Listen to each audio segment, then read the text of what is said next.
इयत्ता 5वीच्या सर्व चिमुकल्या विद्यार्थ्यांना सप्रेम नमस्कार. सर्वांचं आपल्या युट्यूब चॅनलवर सहर्ष स्वागत आहे. तर बेटा, या ठिकाणी आपल्याला शेकडेवारी सराव संच 5.2 मध्ये शेकडेवारी हा भाग शिकायचा आहे. शेकडेवारी म्हणजे काय? शेकडेवारी, शतमान, टक्केवारी म्हणजे हे सर्व भाग म्हणजे काय? 100 पैकी किती, 100 पैकी विशिष्ट एखादी रक्कम असेल तर त्याला म्हणतात शेकडेवारी. समजा तुम्ही असं लिहिलं 74/100 म्हणजे 100 पैकी झाली संख्या ही 74. यालाच असं लिहितात 74%. टक्के म्हणजे 100 पैकी आलं आणि 74/100 म्हणलं तरी 100 पैकीच आलं म्हणजे हे शेकडेवारी झालं. हे सुद्धा शेकडेवारी झालं. याला शतमान सुद्धा म्हणतात. अशा प्रकारचे शब्द, हे तिन्ही शब्द आपण लक्षामध्ये ठेवायचे: शेकडेवारी, शतमान आणि टक्केवारी. तर कोणत्याही रकमेचे टक्के कसे काढायचे अतिशय सोपा भाग आहे आणि त्यावरच आधारित आपला हा सराव संच आहे 5.2. यामध्ये आपल्याला 6 प्रश्न शिकायचे. 6 पैकी पहिले 4 प्रश्न या ठिकाणी लिहिले आहेत. नंतर हे झाल्यानंतर आपण लगेच पुढचे 2 प्रश्न घेऊयात. पहिला प्रश्न आहे बेटा, 150 चा शेकडा 64 किती? कोणत्याही रकमेचे कोणतेही टक्के, बघा लक्ष द्या बेटा, कोणत्याही रकमेचे कोणतेही टक्के कसे काढायचे म्हणजे काय करायचं? तर 150 चा शेकडा 64 सांगितलं. मग 150 गुणिले 64 भागिले 100 म्हणजे 150 चे 64 टक्के म्हणजे 150 ला 64 टक्के. शेकडा 64 म्हणा किंवा 64 टक्के म्हणा, तुम्हाला आता सांगितलं मी. शेकडा 64, 64 टक्के हे सब दोन्ही काय सारखेच आहेत. म्हणजे 150 चा शेकडा 64 म्हणजे 150 गुणिले शेकडा 64, 100 पैकी 64. शेकडा म्हणजे 100, 100 पैकी 64. मग यांचा काय होईल? गुणाकार होईल. बरोबर आहे. शून्य कटते, इथला शून्य कटते. मग इथं 10 आहे. 10 ला कशाने भागायचे बेटा? आपण हे आता भागाकार अशा प्रकारच्या काटछाटचा भागाकार म्हणतात. आपण कटछाट करायचं, खालच्यानं वरच्याला काढून टाकायचं, वरच्याला खालच्याला काढून टाकायचं, याला म्हणायचं कटछाटचा भागाकार. आपण आता हा भागाकार शिकला पाहिजे. इथं 10, इथं 15 आहे म्हणजे दोन्ही संख्येला कशाने भाग जातो? 5 न भाग जातो. 5 एक 5, 5 दोन्ही 10, 5 त्रिक 15. आता काय झालं? मग हे 3 गुणिले 64 झालं, छेद 2 झालं. बरोबर. आता या छेदातल्या 2 न पुन्हा वरच्या 64 ला भाग जातो. 3 ला भाग जात नाही, कारण 3 ही विषम संख्या आहे. 3 ला 2 न भाग जात नाही. 2 न काय करायचं? 64 ला भागायचं. बे एक बे, बे दोन्ही 4, बे त्रिक 6, बे दोन्ही 4. मग आता 32 गुणिले 3, 3 दोन्ही 6 आणि 3 त्रिक 9. किती झालं? मग आता हे उत्तर याचं 96 हे उत्तर आलेलं आहे बेटा. 96 म्हणजेच 150 चा शेकडा 64 किती? तर 96. 96 या पर्यायाला या ठिकाणी राईट करायचं. 96 हे उत्तर बरोबर आहे. पुढचा प्रश्न आहे, 4800 चा शेकडा 7 किती? कोणत्याही रकमेचे कोणतेही टक्के कसे काढायचे आता सांगितलं तुम्हाला. 4800 गुणिले शेकडा 7. शेकडा 7 किती? शेकडा 64 काढले. आता आपण या ठिकाणी किती काढायचंय? 7 काढायचंय म्हणजे 100 पैकी 7. 4800 ला 100 पैकी 7 रक्कम काढायची म्हणजे शेकडा 7 रक्कम काढायचे. तर याच्यातले हे 2 शून्य कटतात, हे 2 शून्य कटतात. हे वरच्या हे 4800 ही संख्या 7 च्या गुणाकारामध्ये आहे बरं, आणि 100 खाली भागायला. मग आता काय राहिलं बरं? इथं आता खाली छेदामध्ये 1 राहिला म्हणजे याची काही किंमत राहिली का? आता काय नाही, पण सरळ सरळ अंशांशाचा गुणाकार करायचा. 8 × 56 ला 6, ह्याचे आले 5, 7 चोक 28, 28 आणि 5 33 म्हणजे 336. पर्याय क्रमांक 2 हे उत्तर बरोबर आहे.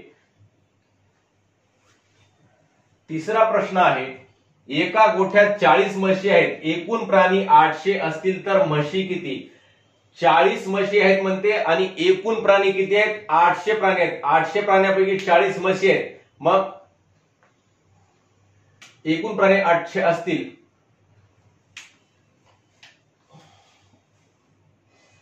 शेकडा 40 म्हशी आहेत. शेकडा हा शब्द राहून गेला याच्यातला. एका गोठ्यात शेकडा 40 म्हशी आहेत.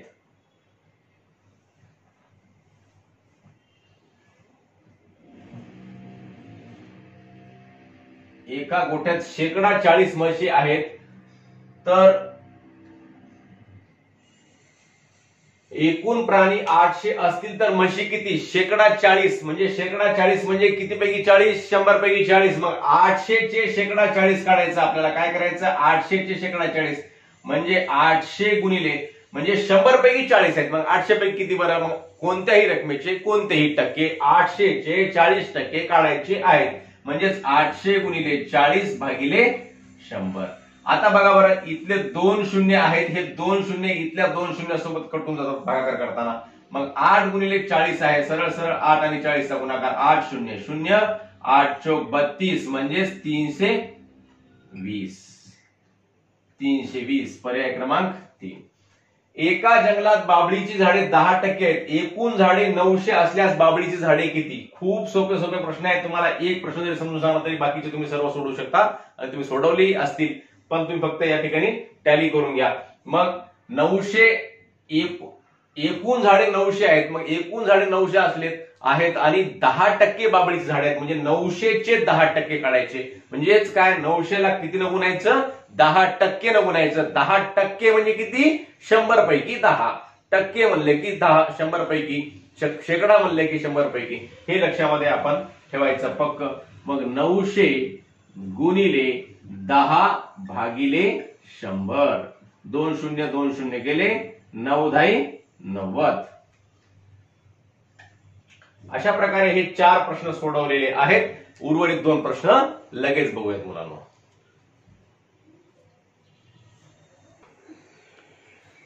तर बेटा या ठिकाणी 5वा प्रश्न आहे, खालीलपैकी कोणते विधान सत्य आहे? इथं 4 विधान दिलेले आहेत. 4 विधानापैकी कोणतं विधान सत्य आहे असं आपल्याला या ठिकाणी विचारलेलं आहे. पहिलं विधान आहे 20 चा शेकडा 5 बरोबर आहे 1. आता 20 या रकमेचा शेकडा 5 1 होतो का हे बघायचं आपल्याला. म्हणजेच कोणत्याही रकमेचे कोणतेही टक्के 20 चे 5%, शेकडा 5 म्हणजेच 5%, 5% म्हणजे 100 पैकी 5. मग 20 गुणिले 5 भागिले 100, 1 1 शून्य कटला. मग आता काय होते बघा बरं, 2 पंचे किती होतात? 10 होतात आणि 10/10 होतात या ठिकाणी. मग 10/10 म्हणजे 0 0 कटला, 1/1 म्हणजेच 1. म्हणजेच 20 चा शेकडा 5 1 होतो. दुसरे होतात का बघा बरं या ठिकाणी, दुसरा पर्याय लागू पडतो का? 2 नंबरचा पर्याय. 200 चा शेकडा 40, 200 चा शेकडा 40 किती होतो बघा बरं बेटा? 200 गुणिले 40 भागिले 100. 200 चा शेकडा 40, कोणत्याही रकमेचा कोणताही शेकडा. मग 2 शून्य गेले, 2 शून्य गेले, 40 गुणिले 2 म्हणजे 40 आणि 2 चा गुणाकार, 40 दोन्ही किती होतात? 80 होतात. 3 नंबर 500 चा शेकडा 20, 500 चा शेकडा 20, 500 गुणिले 20 भागिले 100. 2 शून्य गेले, 2 शून्य गेले, 20/5 100. 500 चा शेकडा 20 100 होतो. आणि चौथा जो पर्याय सांगितला 70 चा शेकडा 12, 70 गुणिले 12 भागिले 100. 1 1 शून्य गेला, 12 पंचे 60, 12 सक 72, 12 7 84, 84 भागिले 10 म्हणजेच 1 शून्य आहे. मग एक दशांश स्थळ काय होईल? एक स्थळ डावीकडे येईल, म्हणजेच 8.04 उत्तर येते याचं. म्हणजे 70 चा शेकडा 12 8.04 होतो. तर हे 4 पर्यायापैकी पहिला पर्याय लागू पडतो, म्हणून पहिला पर्याय आपण या ठिकाणी बरोबर करूयात. हे बाकीचे 3ही पर्याय काय आहेत? असे हे 3ही पर्याय दुसरा, तिसरा आणि चौथा हे काय चूक आहेत. तर चूक लिहिण्याची आपल्याला आवश्यकता नाही, म्हणजे पहिला पर्याय बरोबर आहे. अशा प्रकारे करायचं. कोणत्याही रकमेचे कोणतेही टक्के, कोणताही शेकडा अशा प्रकारे काढायचा व तो योग्य आहे की नाही, जे विधान सत्य आहे त्याच्या पुढे आपण काय करायचं? राईट करायचं. तर पुढचा प्रश्न आहे बेटा, खालील रेखांकित भागाची शेकडेवारी काढा. आता बघा हा प्रश्न थोडासा वेगळा विचारलाय. शेकडेवारी काढा. इथं 1 2 3 4 5 6 7 8 9 10 एकूण या आकृतीमध्ये किती चौरस आहेत, किती भाग आहेत या आकृतीमध्ये? एका आयताचे किती भाग पडलेले आहेत? 10 भाग पडलेत. 1 2 3 4 5 6 7 8 9 10. मग 10 भागापैकी किती भाग रेखांकित आहेत? 2 भाग रेखांकित आहेत. म्हणजेच 10 पैकी 2 भाग रेखांकित आहेत. 10 पैकी 2.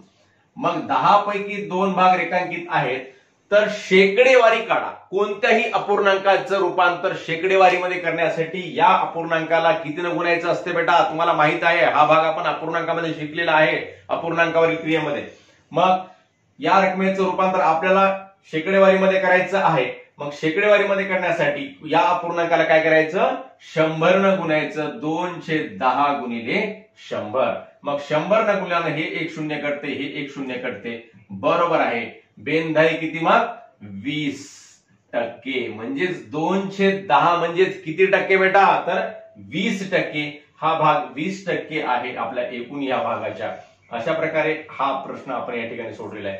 कोणत्याही रकमेचं शेकडेवारीमध्ये रूपांतर, समजा एखादी तुमची परीक्षा आहे 15 गुणाची, 15 पैकी तुम्हाला मिळाले 12 गुण, 15 पैकी किती मिळाले, 12 गुण मिळाले. मग तुम्हाला किती टक्के मिळाले हे काढण्यासाठी काय करायचं, त्याला गुणिले 100 न गुणायचं.